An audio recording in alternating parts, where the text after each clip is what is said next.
Hi guys, so I'm gonna read Conan the Barbarian number 2. So Die, madling! You are no match for the power of the beast-men! into the cavern waits doom. From out of the earth's dim forgotten past, from the centuries which sprawl between the sinking of Atlantis and the dawning of history comes Conan the Barbarian, land of the beast-men. It is summer in the north lying kingdom called Asgard. Here in this world of more than 100 centuries ago, but still a blanket of snow and ice rests heavy upon the land, as a dark-haired youth kneels grimly before a shaggy form which, mere moments before, had tried to snuff out his brief life. The giant one is dead, because he thought me too small, too puny to fight back. But what manner of man or brute is he, or is it, that came charging toward me from out of nowhere? Stan Lee, editor; Roy Thomas, writer; Barry Smith, artist; Sal Buscema, inker; Sam Rosen, letterer. Based on the hero created by Robert E. Howard. Well, no matter, and anyway, I won't find the answer by standing around shivering. Better to leave this haunted place before that monster's big brother comes looking for him. Besides, it's starting to snow again. A curse on that wandering warrior I waylaid 2 days ago. His ragged fur cloak keeps me no warmer than does his blunt-edged sword. Well, if he's pointed me the way back to Chimera, maybe I'd have let him keep one of them. Wait! What's that? A girl, and a fair one at that, but no more dressed for this weather than I am. Ho, woman! Are you lost, or... Blast you, girl! Snow leopard got your tongue? I said, are you lost? Or... Now, what have I said? She bolts, like some frightened deer. Stop! Well then, I supposed I must pursue her. If nothing else, she doubtless dwells near here, and it's not getting any warmer. Halt, woman! No need to flee. Upon my word, I want nothing from you but directions, or at most a night's lodgings. Lodgings! Hey, we'll give you lodgings in Brootime, long hair, for the rest of your unhappy life. Ooh! Well met, Zargor. The barbarian goes down. But only at the cost of my choicest pike, Moria. How strong he must. What? He still moves! Look at him, Moira, how he gropes for me, even through half-dazed eyes. You make a worthy slave, and that for certain. Enough! He'll do no good with a split skull. Black to Brutheim with that wrench. Do not seek to give orders to officers of the Brutorian Guard, woman. You were a useful tool, with charms enough to lure the manling to his doom. But now we will take charge. For though you may be the king's favorite, you are still merely human after all. So, you say you watched from afar while the manling fought and slew our wayward comrade, Gantor. Serves the giant one aright for striking out, ever on his own.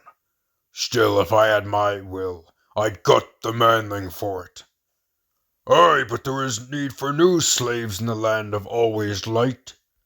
The land of always light. The Chimeran's piercing eyes are closed, his ears unhearing, as he is borne bodily through night dark tunnels, into a vast illumined cavern. But, even awakened, Conan's untutored senses would be staggered by what his eyes would behold. Great sword-like spires straining upward to fence with stalactite spears. A sprawling subterranean city, dwarfing the few frontier outposts he has seen, and overall a eerie, sickly glow. What say you? Shall we drag this carrion before his supremacy? To what purpose, fool? Nay, to the slave pens with him. That way, to the heart of Brutheim. If I know you, Zagor, you'll turn his capture into an excuse for a triumphal procession. And why should I not, female? Is not Zargor the mightiest of all his supremacy's guardsmen? Is not my name voiced more loudly at the games than any save that of the king himself? Then, his brain still reeling, the black-maned barbarian is searched, shackled, and hurled headlong into a clammy, benighted chamber. In there, manling, languish with the rest of your loathsome kind. For already I grow ill from the man-reek here. So our master's nets have been snared, once more, luckless traveller. Ho, fellow, I am Cord, chief thrall of Broim barracks. I am Conan, a Cimmerian. But have I been cast among spectres? You are all so pale, as you shall be, youth, when you have dwelt a while in the land of always light. We have heard of something in the outer world called the sun, which turns skin to bronze, but we have never seen it, nor shall you ever again. No? Then slay me now with those great hands, tall one, for I will be free! Conan, hold! You do not understand. Not how do you see? I meant only that the metal bars hold you prisoner, make you one of us. Alas, we were all born slaves, but you, too, shall grow old as one.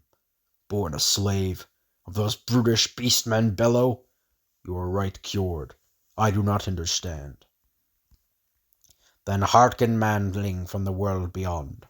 Listen, and I'll tell you a tale, handed down from chief thrall to chief thrall, since time out of mind.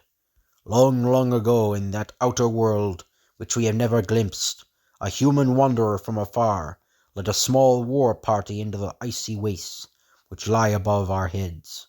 Their mission? To destroy the rumoured beastmen, ere they grew strong enough to menace the world which men rule. But those bold warriors were fated never to return to the haunts of men. Ambushed, sorely outnumbered, they were defeated, yet not slain. No, not at all. For the beastmen were shrewd, and learned from the captives of something called a weapon. They also found that the men made good workers, too good, in fact, to be allowed to die out when their meager lifespan was done. Not so long as they were human females dwelling on the edges of the ice wastes, which would make lovely brides for their hapless man-slaves. Much later, they found this abandoned city, built by some earlier long-dead race of men. Since then, our masters have made many strides here in brute time, all unknown to the world without. No, our guards have come for us. It is work time. Chief thrall, muster your manlings. Come, Conan, you must fall to with the rest of us. Why do you delay? What are you thinking of, Conan? I was only remembering that the name Chief Thrall still means a slave. There, Cimmerian, are the newest toys of our king, Da Cree, war machines, with which our masters will ere long attack the outer world. Silence, cured. Oh, so I said, now I must leave you. Take care, and do as what is demand of you.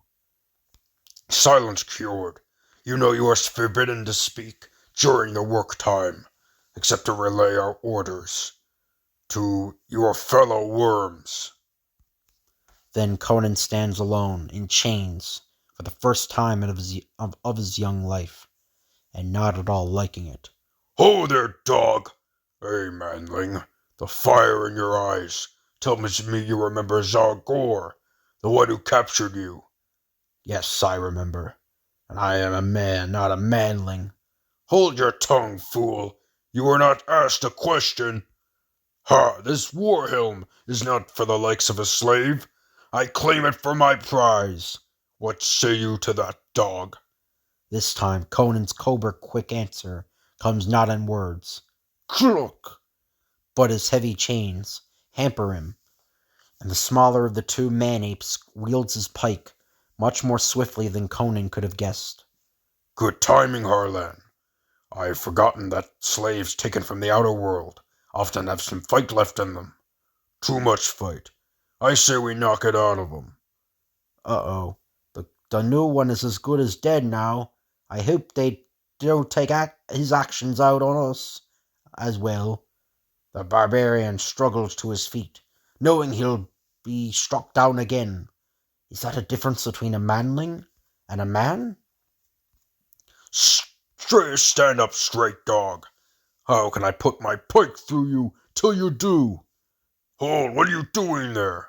Sargor, it's a supremacy, with his handmaid Moira. I was teaching the manling a lesson, sire, or I skewer him like a pig. Remove these chains, and we'll see who learns the lesson. It's clear that this one will never make a good slave, but still it is a shame to waste his death. May I suggest, sire, the games?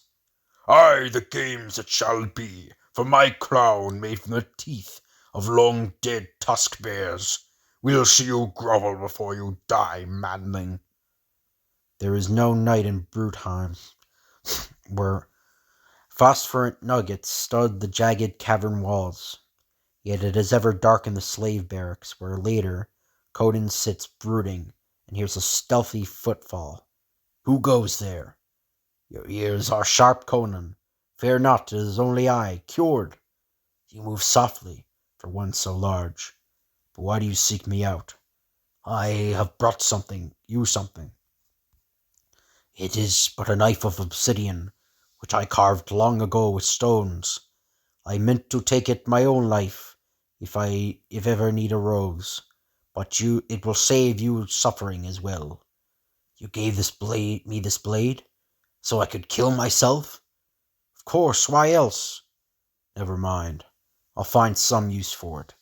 But tell me, cured, with your strength and skill, why do you not lead a revolt against your beastmen masters? I? Nay, we were born and bred to serve, and serve we shall. Any other course must lead to bloodshed, and I would not see any of my flock shed so much as a drop. Perhaps blood is a price you must pay to be free. No, I say! I'm no coward. We know that word down here too. But your price too high, too high! Better to live our lives as slaves than to all die on the altar of some dreamer's folly. Conan, I too have dreamed of being free. Often in the darkness I have dreamed that our masters have simply vanished, and that I rule this city as its kind and lovely king. But there was no blood on the pavement, Conan. No blood. Then dream on, manling, till the day you die. Someone once told me I would be a king too. I forget who. But when I sleep I have no dreams. Good night. My thanks for the knife. The games of Ga Cree, event supreme of Brutheim, the sole time when are gathered all beastmen who lord over this small but savage realm, and where now are displayed the great weapons of war which soon carved them out of an empire from the world above. The manlings too watched, penned in wooden cages, for here the beastmen execute and try by combat those humans they deem most rebellious and thus most dangerous. I dreamed my dream again, wife, but it was different this time, and the barbarian Conan was there. Quiet, cured. Do you wish to share his fate? I would be proud to, if pride was mine to know. Conan! We have cringed ever since the hour of our birth. Show us how to die, that perhaps we shall learn how to live. Grovel, manling, and perchance I shall give you a place at my own palace. What, to run at your heels, like a yapping dog, like the she-cur Moira? Enough! You have sealed your doom.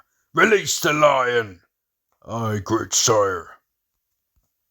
Like all barbarians, young Conan has heard legends of the dreaded snow lion, but in his few years he has never before seen one. Roar. The brute's roar does its work. For a moment the Cimmerian stands transfixed with fear, but only for a moment. For is not this at least a natural foe? far more natural than the grotesque beastmen who glared down at him. He draws his blade from hiding, and he waits. Nor must he wait for long.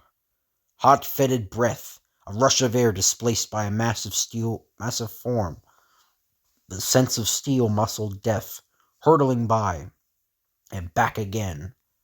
Roar, roar, roar, roar.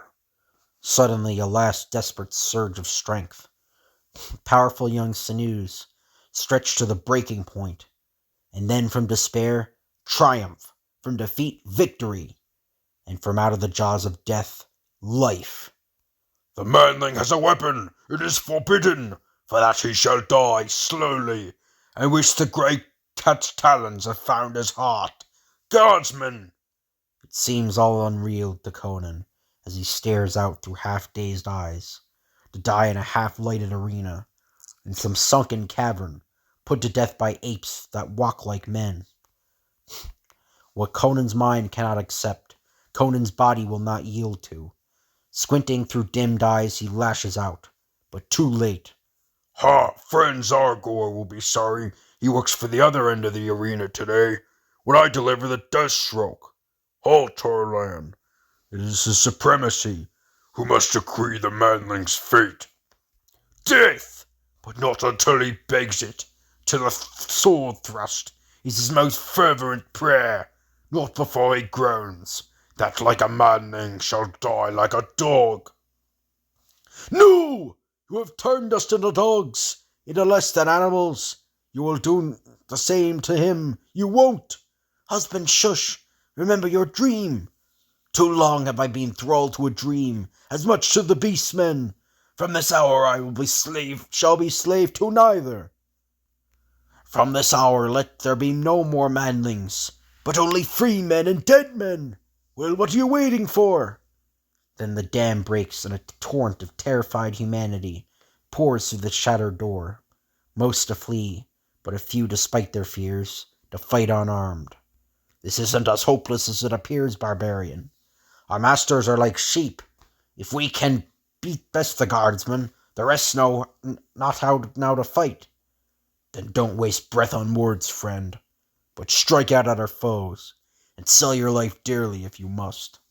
Guards, protect the war weapons. Yes, the weapons. Perhaps they will even the scales. When there is still time.